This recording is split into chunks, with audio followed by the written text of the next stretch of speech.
You are getting 100% Jody on Women Taking the Lead. I don't want it to just sit there and 5 years from now still be a long-term goal. I want to be, even if it takes me 5 years to get there, I at least want to be taking baby steps that whole time towards the goal. Hello, my name is Jody Flynn and welcome to Women Taking the Lead, where we are all about creating blasts of inspiration to help you overcome self-doubt so you can lead with confidence, integrity, and a sense of humor. Head over to womentakingthelead.com to join the community and get the resources to support you on your leadership journey. Now, your future awaits, so let's get started. Hello, everyone, and thank you for joining me. I have for you another on-air coaching call all around how to still pursue a long-term goal, even if you know you have to wait before everything will fall into place. There is always something we can do, and that makes us feel good, more empowered, and in control of our own destiny, as well as our day-to-day. And before we dive into that, I wanted to tell you about a special call that is happening for this community. Let me give you some background on this. Starting on January 1 and running until January 10, I led a challenge to help everyone increase their energy, focus, and well-being as they were beginning the new year. Well, something happened during what I called the Tolerations Detox challenge that was surprising and yet not surprising at all. During the challenge, we covered what we were tolerating in various areas of life in the following order: health and wellness, home and transportation, work and technology, finances, and lastly, relationships. Some people reached out for help for the first few challenges, but when we got to finances, oh my goodness, the comments in the Facebook group went up as well as the number of SOS emails hitting my inbox. After getting so much feedback on how intimidating or annoying or scary it was to look at and take action around finances and money, I knew this was not limited to the participants of the challenge. This is a universal fear. So I've called in the big guns to help. Jen Hempel of Her Money Matters was my roommate at Podcast Movement in 2016, and we hit it off.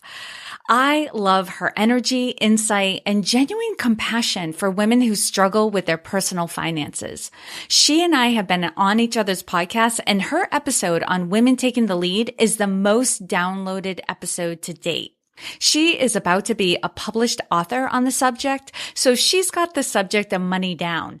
And when I asked Jen for her help, she was an immediate yes, and I love that about her. If you are listening to this episode in real time, Jen is going to do a Zoom call for us tomorrow, Tuesday, January 23rd at 8 p.m. Eastern Time to help us release the intimidation, annoyance, or fear around money and feel more power and freedom around our personal finances. To get an overview of the areas she's going to cover and to reserve your seat, because only 50 people will be able to be on the call live, go to womentakingthelead.com/money-freedom. Even if you cannot make it, register. Even if you are hearing this after the call happened and you want to hear it, register. I will be recording the call and sending the replay to everybody who has registered, no matter when that happens. So if you are interested in hearing what Jen has to say on the subject, go to womentakingthelead.com/money-freedom. All right, here we go with the on-air coaching call. Okay. Hello, Christina. How are you? Great. Little excited, little jittery. Yes. A little bit. I love it. Well, Christina, you and I have known each other for a while, but what I would love for you to do, because now you can't see them, but we have all these lovely women listening to us right now, and men. Thank you, men, for joining us. So why don't you share with them, a little bit about you, who you are in the world, and what you're up to? Okay, well, my name is Christina Mathis, and I live in Decatur, Alabama. I was born and raised in Alabama, lived for about 10 years in North Carolina, and then moved back to Alabama back in 2000, and I've been here since then. I've been in Decatur since 2013, and I am the pianist at Austin High School. I am also pianist at First Baptist Church in Decatur, and I have a private piano studio in my home. I was on church staff for a while, and I loved my job there. I loved the people that I worked with, but I didn't feel like the position that I had there was allowing me to really use my gifts. My gifts are in music, and I enjoy organizing, and I got to use that side of my gifts, but music is my passion and teaching is my passion. And I was able to use that in private lessons, but not as much as I really wanted to. So during that time, I was just kind of searching, trying to figure out what to do. And I came across Jody's podcast, Women Taking the Lead, and started listening to it. And I thought, wow, this is exactly what I needed. And so through listening to that podcast, I found the motivation that I needed and to go back and look at what I needed to do to make my dream happen. And last year, it was about this time last year that I put in my notice and quit my full-time job. I took a part-time job at Austin High School, not knowing whether or not it would expand or if it would continue past that school year, but they needed a pianist and I needed work. And so it was a good fit. And the choir director and I there hit it off really well. She requested me to be hired for the next year. So now I'm officially on staff, but I'm considered a teacher, which is fantastic. And then I moved my piano studio home, and I just felt like that was a good move for what I wanted to do and where my students were located, and it would allow me to do a little bit more with them outside of where I had been teaching. So I've had my home studio since this past summer. So that started in June. Full-time started in August when the school year started. I'm also working on my master's in music education. I started at a brick and mortar university and discovered within the first couple of semesters it was not going to work out with my schedule and with what I really wanted to do. And I kind of changed paths a little bit too. And so now I'm going to Liberty University, which is completely 100% online. And so all of my classes are online, and I love it because I can just do it at my own pace. So that is who I am. I also arrange hymns for my church, and I have a book of hymn arrangements through Jennifer Eklund's company, Piano Pronto. And you had interviewed Jennifer before. So I'm a big supporter of Jennifer. She helped me get published. So awesome. There you go. Yeah. And you introduced Jennifer and I. You're the reason why Jennifer was on the podcast. So that's awesome. And I also want to give a background story too, because every now and again I share with people, hey, reach out to me. I'd love to chat with you. Every now and again I have an opportunity to jump on a Skype and a Zoom call with you guys. And, and I think sometimes people hear that and they're like, well, that doesn't really happen. And Christina, you are one of the people that reached out to me, and there was just something in your email, like an enthusiasm and excitement. I was like, let's jump on a call. And we did. We got to do a video call and chat, and I could hear all about back when you were still in your full-time job and you were talking about wanting to make the move. And that was so much fun connecting with you. So you've been a part of this community for quite a while.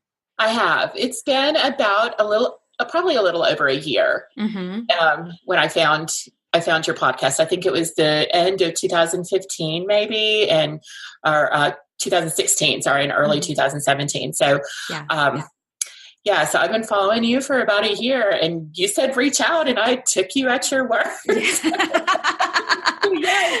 I am a woman of my word. I love that. And you told me you've read the book as well, Accomplished How to Go from Dreaming to Doing. Yes. And that was another thing that I just had a list of books that I was going to read that kind of pushed me over Christmas break last year. I just was really needing some motivation. And I had thought I was going to get a position where I was working that was going to kind of be a promotion. And it actually didn't work out at all. And I didn't get that position. And the person who did is probably young enough to be my daughter. And so that hurt a little bit that, I had all of this experience and I was overlooked for someone with, that was just graduating from college. And and I was put back in my original position. I kind of been working my way up, and then ended up back in my original position. And it just was, I just knew that I took that as my sign. It was time to go. Mm-hmm. And so I started looking for books, what's going to help me here. And I had listened to your podcast, and you had been announcing your book, Accomplished, and going from dreaming to doing. I thought, that's what I'm doing. I need to go from dreaming to actually doing this. And so I ordered the book and read it, and it was fantastic. And every once in a while still, I'll pull it out and just go back and look through the highlights. And because I made lots of markings and lots of notes. Yes. So it was very good. I highly recommend the book. And I love that, because what I was going to segue into is talking about the concept of, it's all about peeling back layers, right? And getting to a new level. And at every new level, there are new challenges. So there are new layers to peel back. It's kind of like getting a promotion. Like, right. You've outgrown the last position. Now you're in a new position. Now you have all new challenges you're faced with, and you need to peel back layers to master that level. And then you graduate to the next level and that sort of thing. And the way the book is designed is you can go right back to the beginning, choose a new goal, choose something different, and go through the process all over again. So, and here even mentally getting to that place of being ready to quit my job, realizing, okay, I've gone as far as I'm going to go here, and I am not living out my full potential in this position, and mentally wrapping my mind around that. And okay, so now I need to do something different. And there's that first layer is acceptance, and then just going through all of those emotional and mental steps to getting to where you're ready to take that big leap into actually living your dream. Mm-hmm. And then when you're in the dream, right, you're living your dream, then all new things, all new things come up. I love it. So, Christina, you've come so far, rearranged your life. So many good things have been happening to you. And I have to say, to share with everyone, your daughter got married recently. Yes, she did. She got married on December 30th. Yes. So there's a lot of exciting things going on, and still more potential. So why don't you share with everybody where you are now and what you're looking for coaching around? Well, where I am now is my home studio is almost full. I have probably 2 or 3 spots left open that I can fill with students. And then I will be completely full. I want to consider group lessons, or what's called partner lessons, where you have 2 or 3 students in one lesson. But in my house, I don't have room for that. So I haven't even really spent a lot of time thinking about that, because I know it's not, I can do 2 students maybe, but more than that is not feasible. Some other goals are to finish my master's by December of 2019. Some of that is contingent upon the school that I'm transferring to accepting credits from the school that I had been attending. And so I'm in that process right now. I am going to start working on my national certification as a piano teacher in July, because that's when their year renews, is July 1st. So I'll begin that process then. I started a piano club at the high school where I teach, and it's really, really growing. And this is for students who cannot afford private lessons but want to learn piano. And we have a lot of high poverty students in our school, just low income, parents not really involved. And so this is kind of a lifeline for them. And I want to continue seeing that grow. Part of that is going to be if the school board will agree to hire me full time. Right now I'm 20 hours a week, which is fantastic because it provides insurance and retirement. But 40 hours a week would be even better. But then if I'm 40 hours a week with the school board or with the high school, I'm going to have to probably give up a majority of my studio. And I'm not sure that I want to do that. because I love teaching these kids. At the same time, my life would be a lot less chaotic if I was just working with one job instead of like 3, like I am right now.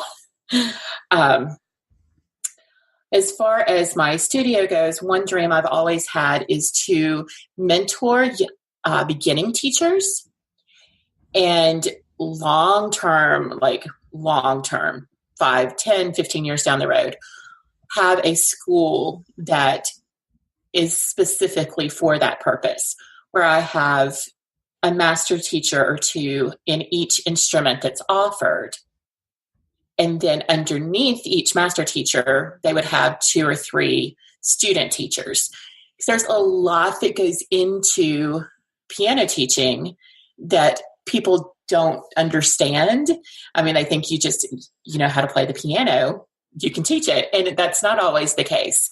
You know, it's anything with teaching, you have to know the student and the student's learning type. And there are a lot of things that I had to learn by trial and error and by making a lot of mistakes that, you know, if I had had a mentor, that would have helped. And, you know, and of course, none of us are going to live forever. And I don't want piano teaching to come to an end because there are no other teachers out there training, you know. So training the next generation of teachers is a big passion of mine. Which is one reason that I went back to school. So, you know, maybe I could be on a college staff at some point teaching piano pedagogy. But that might be for another discussion. Okay. It sounds like that's like you do have some short-term and some long-term goals, but your short-term goals are supporting the long-term goals. It's not like they're on the side and right. And my life, you know, if you cannot tell, my life revolves around piano and teaching, and that's just kind of, I don't really have, I mean, other than books, I don't have many interests outside of that. But I'm not a boring person. You are not. But it's just kind of, you know, my life just kind of revolves around this because this is what I'm just so passionate about. Mm-hmm. And I remember from a conversation we had in the private group, I remember you either commenting on a post or creating a post of your own around the fact that you realized you hadn't done any teaching in like the last week or 2 and how miserable you were. Like you felt it. Like for you, you need to be teaching. It's who you are and it lights you up. We got out of school for Christmas break on December 15th. I didn't teach again until last week. I think it was last Thursday was the first lesson I had taught since December. And I struggled with being depressed when I was not busy working on my daughter's wedding during Christmas break. If I had a down day, I would end up just a bundle of tears because I just had no real purpose, I guess. And part of that might have been me decompressing. My body was just like, you don't need to think about anything else for a while, you know, so let's just cry to get it all out. But, you know, if I go too long without teaching, then I don't know what to do with myself. Okay. So this is important. This is going to stay front and center. So, okay. That's a great overview. What's the bottom line? What is the problem with all of this that you're dealing with right now? Knowing where to put my focus. I know my studio can't grow anymore where I am now, but I'm not sure about the feasibility of opening a brick and mortar studio.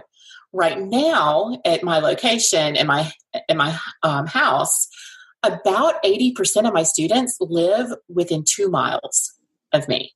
So it's really convenient. Mm-hmm. And the students love coming to my house. I just feel more comfortable than coming into a brick and mortar building, you know. And so I want to keep that homey feel.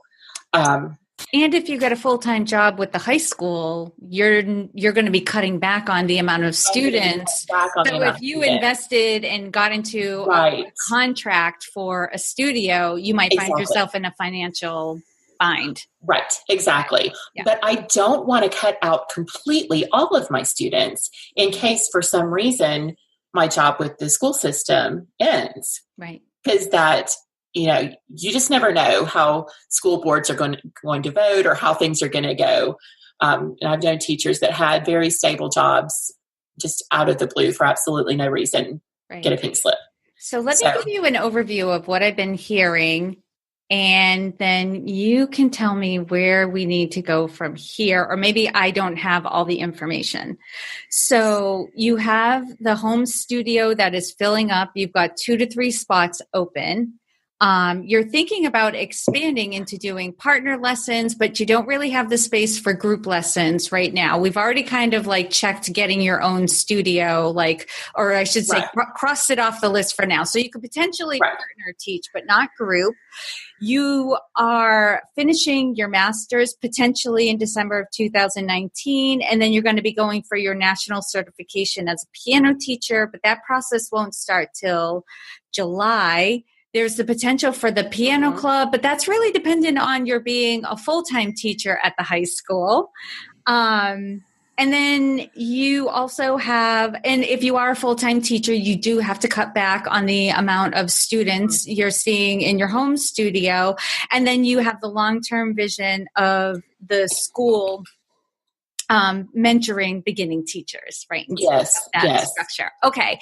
So now where I'm left is I don't know where the problem is, because it sounds like you've got it all figured out for now. No.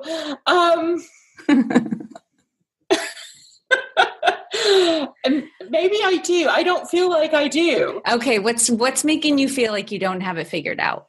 That's the problem, is that you don't feel like you have it figured out. Yeah. I feel like there are just still so many questions. Like, am I going to be hired full-time at this school? And do I want to take on any more students for the few spots that I still have open, and then just to have to drop them in the fall? You know, if I do get the full-time job at the school. And when would you hear about that? Like, when do they make those types of announcements? Usually, when I found out I had this position, it was in June. Okay. So I would know the beginning of the summer. Okay. And part of me thinks I should just keep planning as if it's not going to happen, just in case, just to be safe. Yeah. Because I don't want to be telling students, I'm not accepting new students right now, and then send potential students to another teacher only to find out I really did need to keep them. Right. Yeah. Better to have built up, your what am I looking for? Your business, which is basically teaching piano, and then referring them to another teacher that you rely upon, rather than holding yourself back, limiting your income potential, and then finding out in June, I'm still going to be working part-time. Now I have to race over the summer to fill up my schedule again. Right. Exactly. Okay. Yeah. Okay. Where else are you feeling like you don't have it all figured out? Knowing how to go forward with my long-term goal of the school. Okay. Because there is the question about if I should do that here where I'm living now, or there's the university that I work with, and I have cut back to that just one day a week. Because I do want to keep that door open there. But it's a travel, from what I remember. The university, it is. It's a 1-hour drive each way. Yep. And so I don't, in a couple of weeks, one of my students that I played for last semester, who won a competition, is performing a recital. And it's on my busiest teaching day, but I have to be there. So I have to cancel all of those students that day to go play this one piece and then drive an hour back. Yes. I want to take a break here to talk about one of the sponsors for this week's episode, ButcherBox. ButcherBox delivers healthy, 100% grass-fed and grass-finished beef, free-range organic chicken, and heritage breed pork directly to your door. The incredible quality of ButcherBox starts with the commitment to raise animals humanely and free of antibiotics and hormones. Each box comes with at least 8 to 11 pounds of meat, which is enough for 24 individual sized meals. You choose from curated boxes, including a mix of high-quality beef, chicken, and pork, or you customize your own box. So if there's something you don't like, you don't have to have that. Think of ButcherBox as your neighborhood butcher, with their quality meats delivered right to your door at your chosen frequency. And for free bacon and $20 off your first box, go to butcherbox.com/lead and enter lead as the promotional code at checkout. I got my own order of ButcherBox and it came right to my door, and I didn't have to spend any time in the grocery store scanning for the right selection.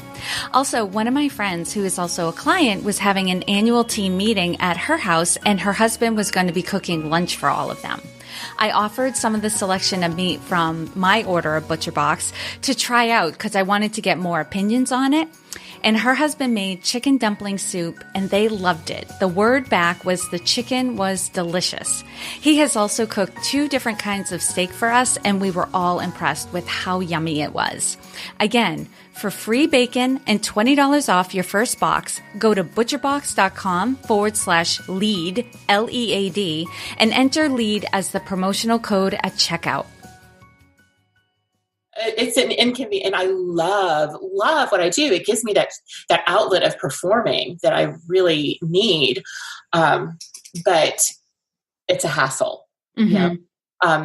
But they have just been given the okay to start a fine arts school. And one of the director's long-term goals is to have an academy of sorts for elementary age, for school age students. Mm-hmm.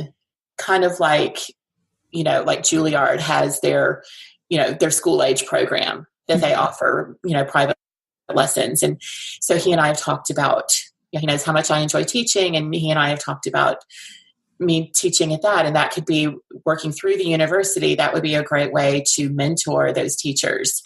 I was just thinking that it sounds like a great partnership. Now, when you think about your long-term vision, is it more the idea of this being in existence that lights you up, or is it also paired with the fact that you're the driver, like it's your business?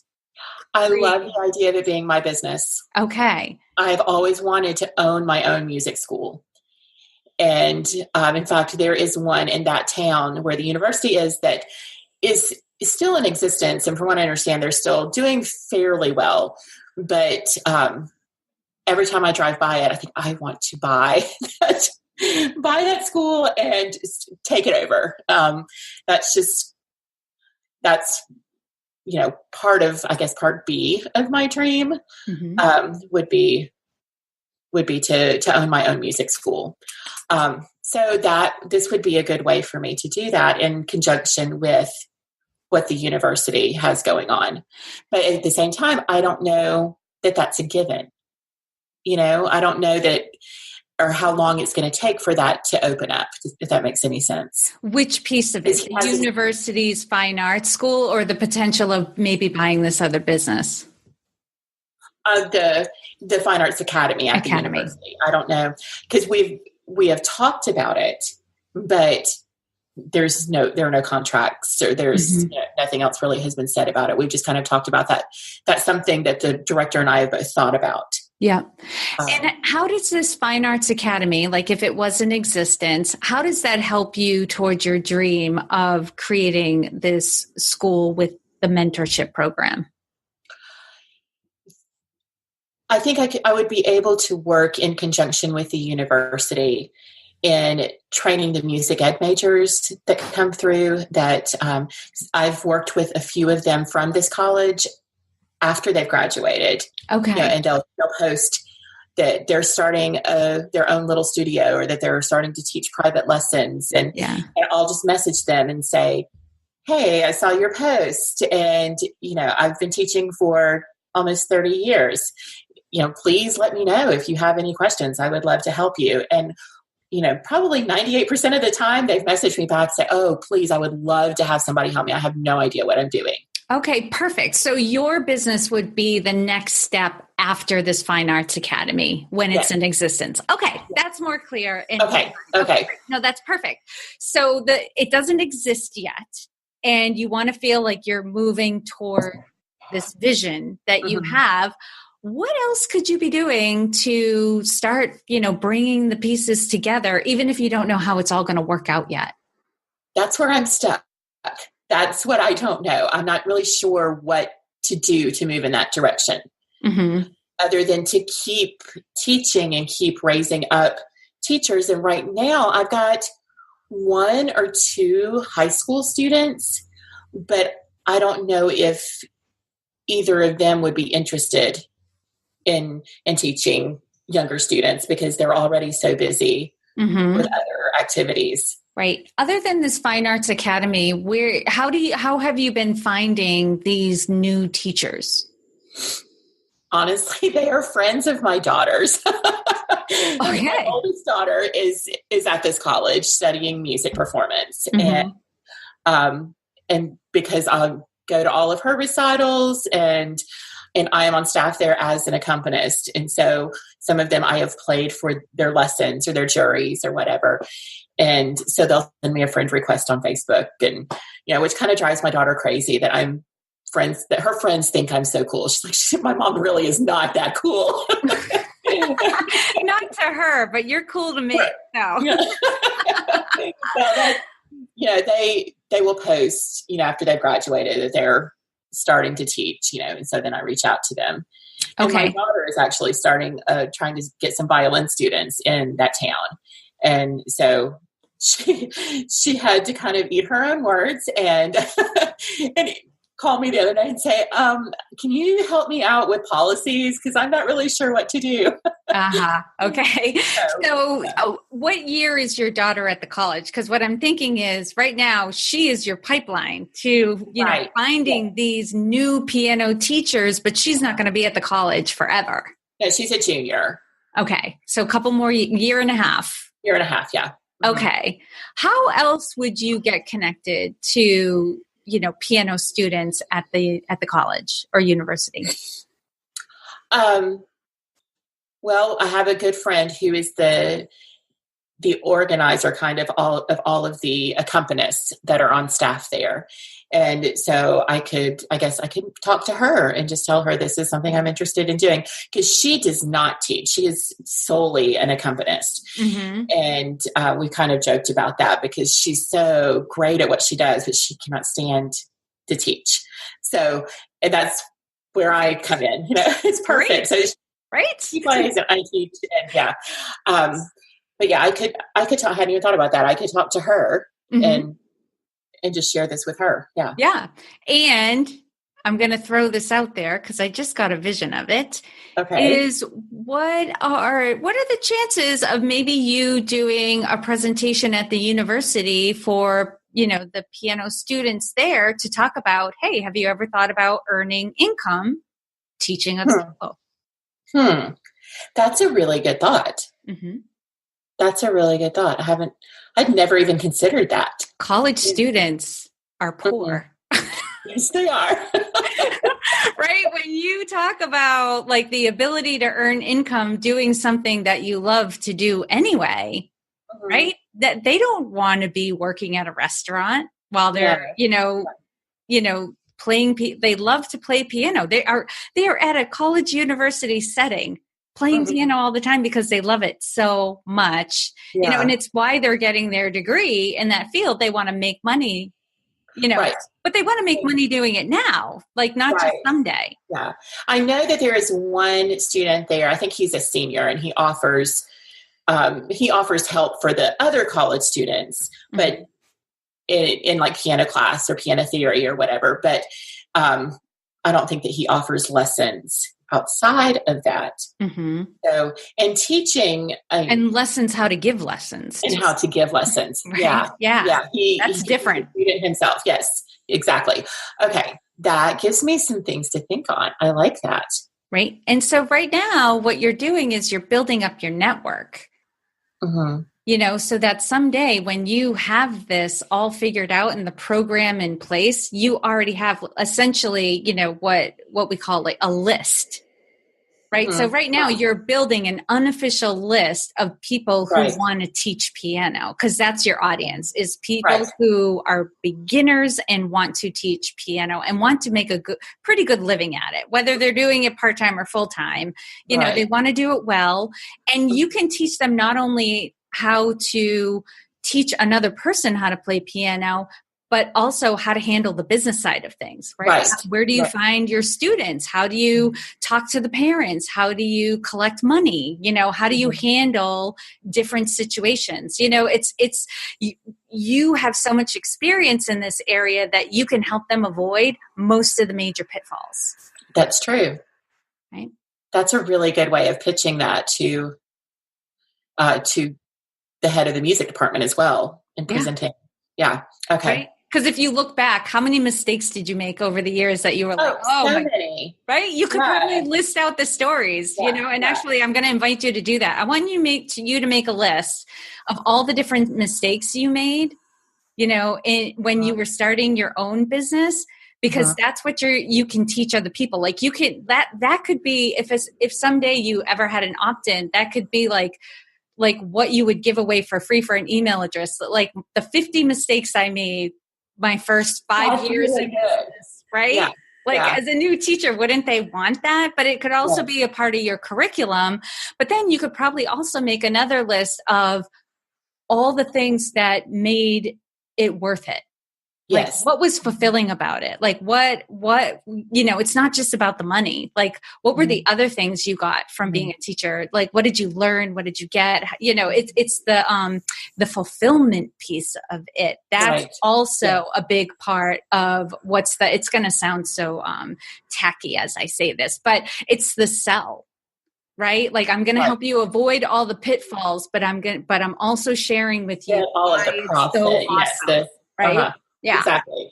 Right. So, because sometimes people don't realize they want something until they have an experience of it, but you can kind of create an experience for them. This is the potential of being a teacher, right? Yeah. And yes, it seems scary, but I can teach you how to get through all of that so that you get the good stuff and avoid all the bad stuff. That's great. That is exactly what I need. Yes. Okay. So that gives you a little more clarity of how you can move forward for this long-term goal. So you don't feel like you're stagnating and you're stuck. Right. So that's really great. And along the way, creating the program and testing it out with some people in an unofficial capacity so that you also have testimonials, you feel solid in the program you're teaching in terms of mentorship and how to be mentors. Anything else?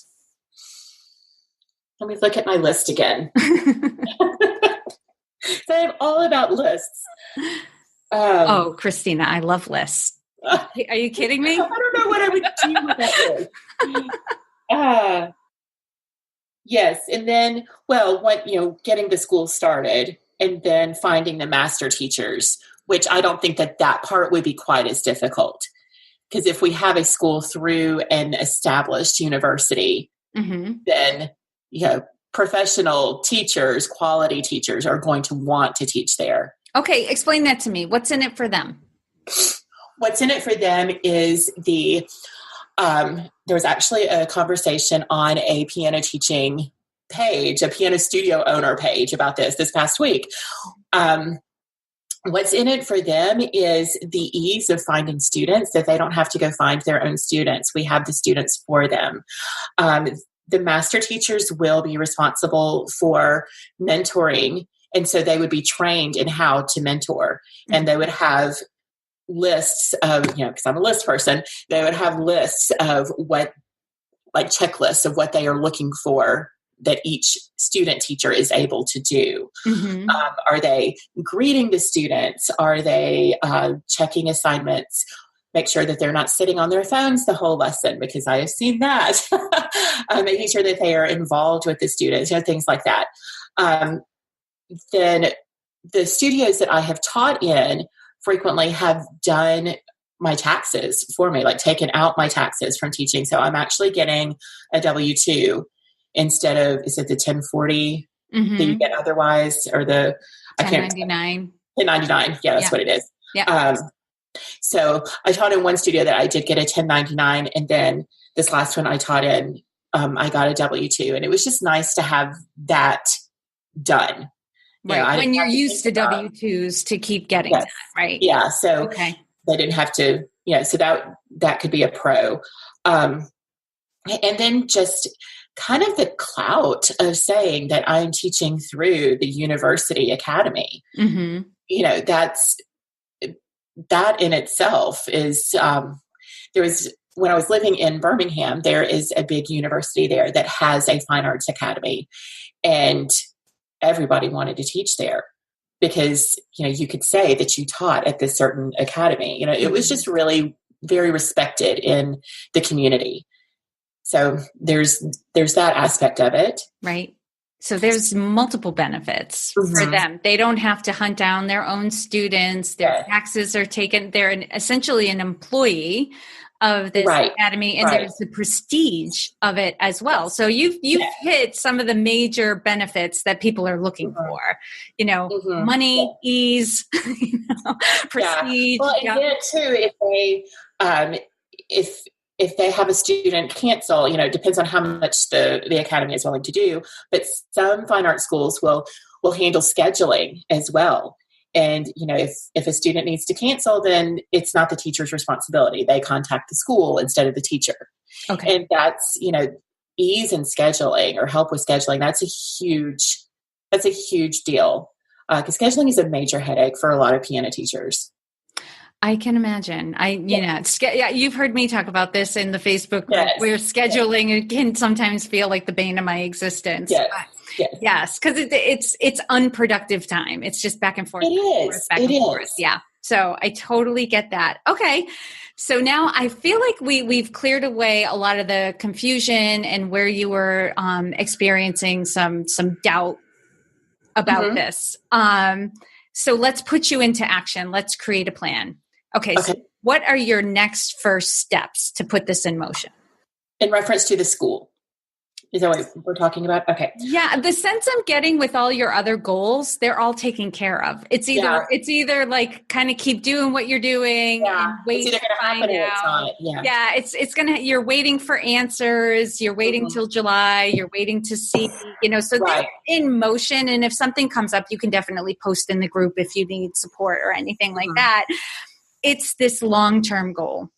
Okay. Of the I don't know what to call it, like the Mentorship Academy. Like what? Something like that. That sounds good. I like that. Okay, so it seems like the sticking point for you was, if I'm not working on this in some way, then I feel like I'm not moving towards my goal. Right? That it's just, I don't want it to just sit there and 5 years from now still be a long-term goal. I want to be, even if it takes me 5 years to get there, I at least want to be taking baby steps that whole time towards the goal. And I'm just laughing. Like be out of my control. I'm just laughing because I'm looking at the original note where you ultimately came to the problem. It was where to put my focus, and this was. It's almost like you just needed permission to put your focus here, even because you have so much going on as well. Yeah. I think that I did. Okay. So the first step is going to be contacting the director of the university, well, the music director of the university. Okay. And he is the one who I had talked to before this past summer about this. And he had said that this was one of his long-term goals too, but I think I just need to email him, like write all of this out that you and I have discussed, and email him and say, okay, what do you think of this? And when do you think I can start? Okay. Because I do want to do this, and that's going to be step one. And that's just going to be dependent, step two, I guess, would be dependent on his response with that.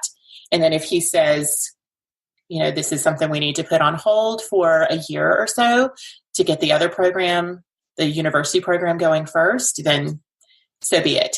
Yeah. But if he says he's ready to start right away, then we can start looking at opening something up there in the fall, and what that would look like. Okay.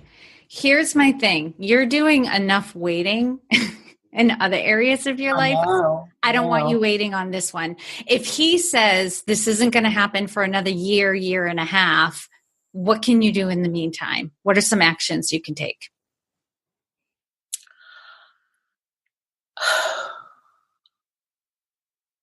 I have thought very, very briefly about starting an online mentoring course. And not really course, but just offering online in some of the Facebook groups to be a mentor to teachers. And I had started mentoring one teacher, and it just was, I was still in my full-time job and transitioning from that. And it was taking up a lot more time than I had to put into it. And so I need to get back in touch with her and, and just kind of see where we are and see if she still needs help. And she was really understanding that, of me not having the time at that moment. But I could put something in some of the piano teacher groups on Facebook that, I'm interested in mentoring young teachers, and I could let the students at this university know, that that's something that I'm interested in. And this would be something, I don't feel that, like I should charge for this, because this is, your face just changed when I said Okay, so for everyone listening, Christina and I can see each other. We're on a Zoom call. So I might be sitting here not saying a word, but my face just changed. You gave me the stink eye. Now, I don't have a whole lot of time that I can donate, and that's one reason that I had put the other mentee on hold for a little bit, because I was doing it on my free time, which is almost non-existent. So, but I also know how difficult financially it is to get started as a teacher. And so I want it to be something that is affordable. I don't want people to feel like they're throwing their money away. Okay. And so I'm hesitant I'll rephrase that. I'm hesitant to charge. I don't think I should just give my time away. I'm just hesitant to charge for something like that, and wouldn't even know where to begin my pricing for that. That's a whole separate issue. Because what I'm hearing you say, and there are going to be people who are going to clap along as I'm saying this, you're talking about not charging because you're intimidated by setting a price. And asking. Right. And that is wrong. And I wouldn't do that as a teacher. Right. I wouldn't tell my teachers. Nor would you teach your students that too. No. Because this is the thing, Christina. Your time is valuable. You're teaching beginning teachers on how to have a business, essentially. So you have to model for them how to do this. And if out of the gate, you're saying, undercut your prices, barter, do pro bono, that's what you're going to be teaching them. You're going to say one thing, but you're doing another, and there's going to be a disconnect. So, okay, go ahead. You have a thought. No, I'm taking all that in and thinking, what a stupid comment that was. No, it's not stupid. We all do it because there are people who are also clapping along because they've done it themselves. I did it. Yeah. I did it. Yeah. Right? We get so like, oh, I know I can help so many people, but they don't have any money and blah, blah, blah. Right. Blah, blah. Right. Yeah. There are creative ways that you can still get paid, even while you're learning. Like you might even, there are different pricing models out there. You might take a commission, say, for your first so many, students, I'm going to take 50%. You decide, right? Whatever you're comfortable with to make sure that you're being compensated. Because honestly, Christina, when we were talking about earlier about you conveying all the mistakes you made in your business and how to avoid those mistakes, and then also sharing with them how to make this a fulfilling experience, what is that worth? That is priceless. I want you to start listing out the mistakes you made and how much money each mistake cost you. That's how much money you're going to save these people. Right. That's a good idea. Yeah, that's a very, very good point. Because I did make a lot of mistakes that I make mistakes in the thousands of dollars, right? That's why we hire coaches to help us avoid the mistakes that we foolishly make when we're trying to figure it out on our own. Yes, you're right. Yeah. Okay. So where are you now with charging for this? Still not sure exactly what I should charge. Right. But I know I'm going to. And I do want to make it affordable, but I want them, like you said, if they follow my advice, then they will be avoiding all of these costly mistakes and saving themselves all this money. Right. And a lot of time. And that's the selling point of this. If your program, if you can put as a part of your program, this program will save you $4,000 in the first year of your business, then why couldn't you charge $2,000 for it? Right. These are arbitrary numbers and I'm throwing them out there. Right. But if like what you're going to teach is ultimately going to save them a boatload of money, then it's worth that money. It's worth it. Yes. Right. You're right. Yeah. Okay.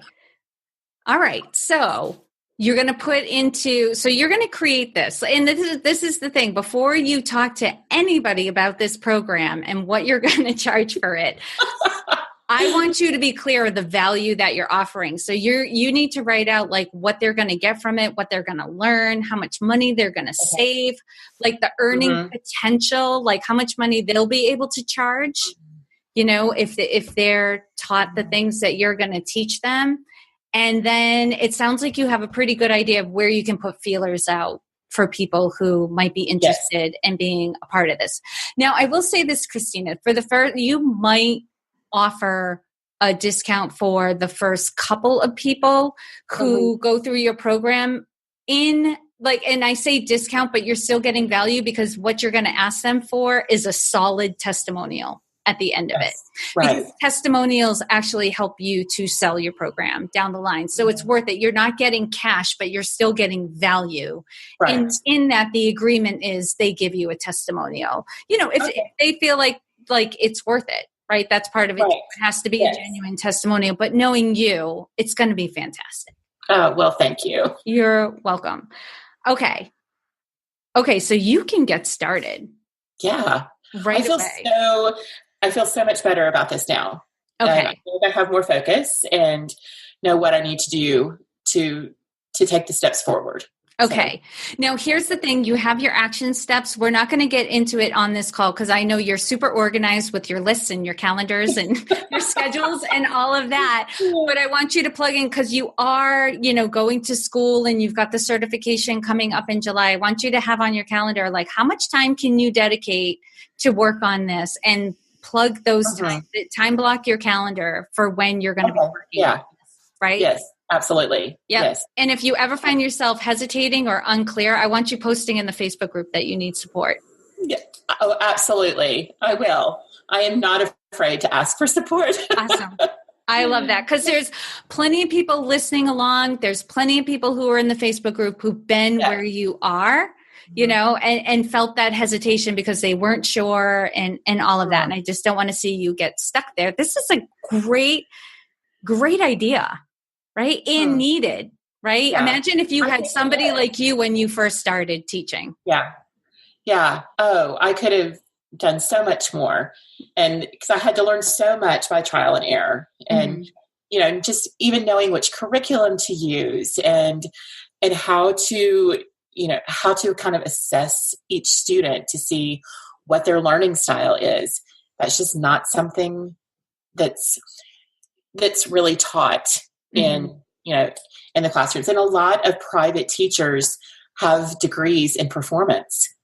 And so we know how to be performers. That's what my degree is in piano performance. I know how to perform, but I was never really taught how to teach. So I think that's lacking. And I love that. Okay. So your first steps are going to be to reach out to the music director at the university. But in the meantime, you're just doing an overview of what this program would be. And then thirdly, you're doing your reach outs in the groups through your daughter and also maybe doing a little workshop. Yeah. That could introduce kind of go over some highlights of what a beginning piano teacher would need to know when they're starting to take on new students. But then you can also talk about your program and how I lay it all out. You learn everything. This is just an overview, that sort of thing. That will definitely spark some interest as well. Yeah, I think so. Okay, Christina.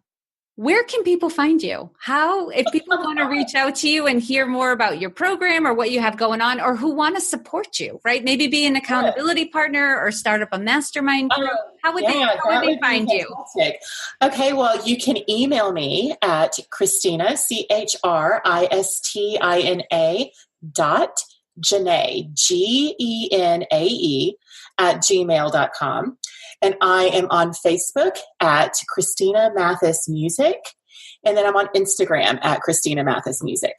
Okay. And I will have all the links for that in the show notes that accompanies this episode. Christina, any last questions or anything you need to say before we say goodbye? I don't think so. I just want to encourage the listeners to reach out to Jody because she really will get back in touch with you. And and you've just been fantastic to work with. So thank you. I really appreciate your time. I am thrilled to have as my sponsor, Podcast Movement. Podcast Movement is a conference for podcasters of all skill levels, from those testing the waters all the way to super experienced. There are workshops, panels, parties, an expo hall, and more. Everything catering to anyone involved with podcasting or looking to get involved. I've attended Podcast Movement in Fort Worth, Chicago, and I was a speaker at last year's conference in Anaheim. I love this conference, and I hear many people say it is the best conference they attend all year because of the people. Podcasters tend to be amazingly down to earth and friendly. The organization of the conference is mind-boggling, and the events they put together create a great sense of community. Join over 2,000 podcasters from around the world in Philadelphia this July 24th through 26th for 3 days of workshops, panels, parties, and more. And for $50 off any level of registration, visit podcastmovement.com and enter promotional code LEAD. That's podcastmovement.com, promotional code LEAD, LEAD. Thank you all for joining me on Women Taking the Lead. And to strengthen you on your own leadership journey, I'd like to send you off with a quote from Marianne Williamson, so here goes. Our deepest fear is not that we are inadequate. Our deepest fear is that we are powerful beyond measure. It is our light, not our darkness, that most frightens us. We ask ourselves, who am I to be brilliant, gorgeous, talented, fabulous? Actually, who are you not to be? You are a child of God. Your playing small does not serve the world. There is nothing enlightened about shrinking so that other people won't feel insecure around you. We are all meant to shine as children do. We were born to make manifest the glory of God that is within us. It's not just in some of us, it's in everyone. And as we let our own light shine, we unconsciously give other people permission to do the same. As we are liberated from our own fear, our presence automatically liberates others. Again, thank you for joining me, and here's to your success.